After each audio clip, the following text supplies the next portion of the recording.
এই ভিডিওটা অনেক দিন আগের ভিডিও, তা হঠাৎ চলে এলো সামনে, তাই আমি ভাবলাম এটাই দিয়ে দিই, অনেক দিন ভিডিও দেওয়া হয় না। এটা হচ্ছে দিদিভাইকে আনতে গেছিলাম, আমরা হরিদ্বার যাব, তার জন্য দিদিভাইকে আনতে গেছিলাম। এই যে রাস্তায় বেরিয়ে পড়েছি। সেদিনের ওয়েদারটা খুব ভালো ছিল।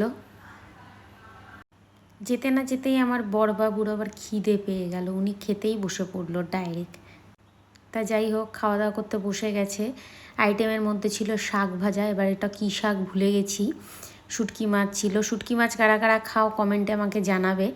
আর মাছের তেল, পটল ভাজা, মাংস, ডাল, চাটনি, এইগুলো ছিল আইটেম। এদিকে আমার কাকিমা বলছিল আমাকে দেখাবি না একদম, আনছি তোমাকেই দেখাবো, তোমাকেই প্রথমে দেখাবো। রান্না কেমন হয়েছে বাবা? হয়েছে। এই যে আমার বাবা আজকে পরিষ্কার করে খেয়েছে, এই যে লাস্টে চাটনিটা এখন খাচ্ছে। এইবারে আমি আর কাকিমা বসে পড়ছি খেতে। এই যে কাকিমা বেড়ে দিল। প্রথমে শাক দিয়ে খাওয়া শুরু করে দিয়েছিলাম, তারপরে কাকিমা বলল কাসুন্দি খাবি, তাই বললাম দাও। আবার নতুন করে কাসুন্দি দিয়ে শাক দিয়ে মেখে খাওয়া শুরু করলাম। এই যে প্রথমে শাক দিয়ে খেয়ে নিয়েছি, আবার শুরু থেকে শুরু করে ফেললাম। এই যে কাসুন্দি এসে পড়ে গেছে পাতের মধ্যে।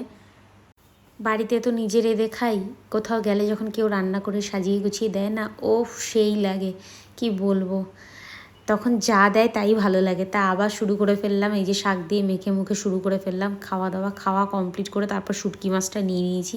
শুটকি মাছটা আমি প্রথমবারই খাচ্ছি, মানে মাছটা তাও খাইনি, শুধু সবজিটা খেয়েছি। আর কাকিমা, দিদিভাই, কাকিমাদের হাতের রান্না তো অসাধারণ, কি বলবো। তারপরে হয়ে গেল সন্ধ্যা। বিকেলবেলা উঠে ঘুমিয়েছিলাম একটু, উঠে আমি আর বোন রেডি হয়ে গেলাম। রেডি হয়ে বেরিয়ে পড়লাম ঘুরতে, আমাদের বলবে কেমন লাগছে। এদিকে আমার ছেলেও এসেছিলো, আমরা তিনজনে বেরিয়েছিলাম। তারপরে চলে গিয়েছিলাম একটা দোকানে। বন্ধুরা আমরা সবাই হয়তো তোতলাই, কেউ স্বীকার করে কেউ স্বীকার করে না। ক্রিম রোল আছে? ক্রিম রোল আমার প্রথম লটে একটু সময় দিতে লাগবে, ঠিক আছে? আমার ক্রিম রোল কথাটা তো প্রথমে ভুলভাল বলেছি, তারপরে আর আমার দ্বারাই উদ্ধার হলো না, বোনই উদ্ধার করলো। তা যাই হোক, ওখানে ছিল না, ওখান থেকে চলে এলাম মামাবাড়িতে। মামাবাড়িতে সবাই বসে বসে একটু গল্প করছিলাম। গল্প করে এই যে মামি আবার নাচছিল। তারপর যাই হোক, ওখান থেকে বেরিয়ে চলে এলাম রাত্রিবেলা। টাটা, গুড নাইট সবাইকে বলে আজকের মতন ভিডিওটা এখানেই শেষ করছি। দেখা হচ্ছে নেক্সট ভিডিওতে।